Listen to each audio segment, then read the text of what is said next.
Yes, yes, yes, yes, yes, yes. Come on, Chelsea. Come on, Chelsea. Come on, Chelsea.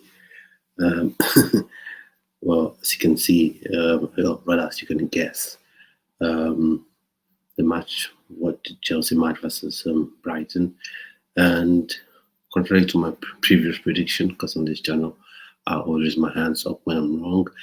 I predicted that Chelsea would lose 3 goals to nil. Um, and you wouldn't blame me because anyone that would have predicted that Chelsea would win the game versus Brighton, I'm guessing that person would have been um, a serial optimist or just someone who was lying to themselves. So, um, but not getting overly excited or overly sort of joyous. Good win, but the first half was atrocious. Um, Robert Sanchez, what can I say? He almost handed Brighton a goal on a platter, almost like he was a midfielder laying off passes to the Brighton players, and they almost scored. So it was atrocious. But I was very glad to see um, what's his name now. I was glad to see Chilwell playing at left back as opposed to some weird formation, and Cole Palmer. Let's take a minute to savor what we saw from Cole Palmer, especially in the second half. Um, After today's game, the only person that can bench Cole Palmer is Christopher Nkunku. Christopher Nkunku is the only reason Cole Palmer should ever be on the bench. And Cole Palmer should be played at the left at the 10 row behind the striker. Whether Broja or Nicholas Jackson or David Johnson, David Washington, it must be Palmer in the 10 row until when Nkunku is fit and ready to join the team. Because you could see what he did, give a pass, the assist for the goal, that for Nicholas Jackson's goal. You could see it. Gallagher couldn't have made that pass. Maybe Enzo, but we don't want Enzo in the 10 row. Let him play as a deep line playmaker as a 6. The first half, like I said, wasn't all that great. Too tentative, playing on the back foot, and Brighton seemed to having a field day, and you were just expecting, even as a fan of Chelsea, that okay, they're eventually going to score at some point, but they couldn't take the chances. And then in the second half, Cucurella, I would say, was an absolute warrior, even though he was playing out of position, he was playing, and the right back slot. And that's understandable because Rhys James hasn't yet recovered. And Augusto is suspended, so he's a fullback, so at least he could do a job um, on the day. So and he was very amazing. He really put in a shift. I think if you listen during the game, I think the Brighton fans were booing him, and there was some sort of back and forth between him and the Brighton fans. So I think that sort of inspired him to give the performance he gave in the second half.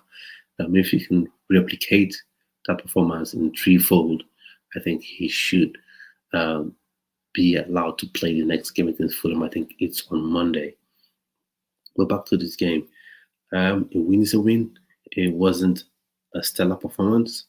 Showed some grit in the second half, but a win is a win. Take what you get.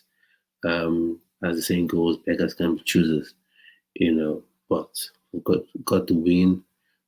I think the draws for the next stage of the Carabao Cup and League Cup have been made or checked, but what I saw was that the Chelsea will be facing Blackburn.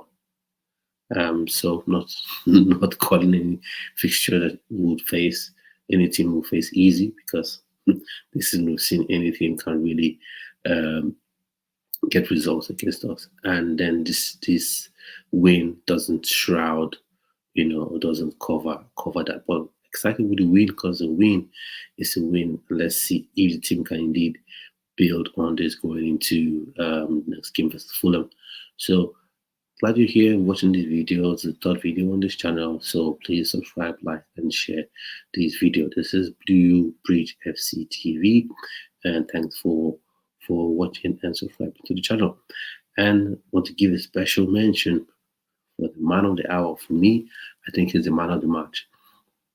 Though Cole Palmer is a strong sort of contender for man of the match, because, like I said, he should be playing with 10 low. But for me, I think this man, because he got the goal that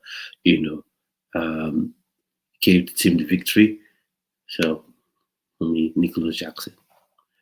Nicholas Jackson for me is the man. Is the man is the man of the hour, the man who gave Chelsea the winning goal, and therefore taking us into the next round. So for me, he's today's man of the match. Like I said, hopefully you can build on this and go into the next set of fixtures and give an even better performance. Like I said, I'm glad to be wrong, because one thing people don't get, when you criticize Pochettino, you criticize the players, people feel like, oh, you're getting some sort of high from the team not playing well, which is not true. So I'm all out support the team, but I'll continue to call out strange lineups. Anything I think is wrong, I'll continue to call them out. So that's one thing you can't be setting off. So I think we're coming towards the end of the video because it's getting pretty sort of late right here. It's almost getting early, late early. So once again, yes, Chelsea, yes, we've really got winning on board. One sad thing is that Nicholas Jackson wouldn't be available for the next game since he'll be missing in one game. And Brozier came on for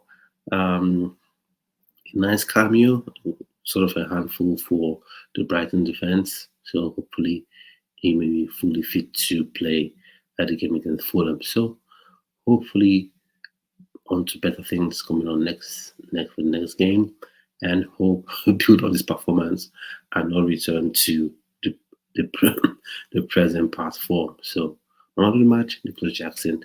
Thank you all for watching. Please like, subscribe, and share this video. And you'll have a wonderful rest of the day.